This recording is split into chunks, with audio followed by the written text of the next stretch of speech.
வேதம் அழகாக சொல்கிறது, பிசாசுக்கு இடம் கொடாதிருங்கள். பிசாசுக்கு நம்ம இடம் கூட கொடுக்க கூடாதான். ஒரு ஆவிக்குரிய அர்த்தம் தெரியுங்களா?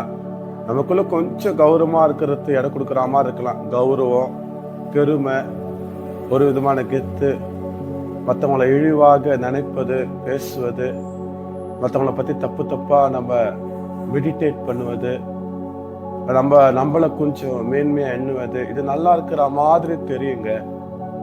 ஆனா பைபிள் அழகா நமக்கு கற்றுக் கொடுக்குது, அவனுக்கு இடம் கூட கொடுக்காதுங்க. அப்படின்னா அது அர்த்தம் என்னன்னு பாத்தீங்கன்னா, அவன் இடம் கொடுத்தோட நம்மளை அழிச்சிடும்.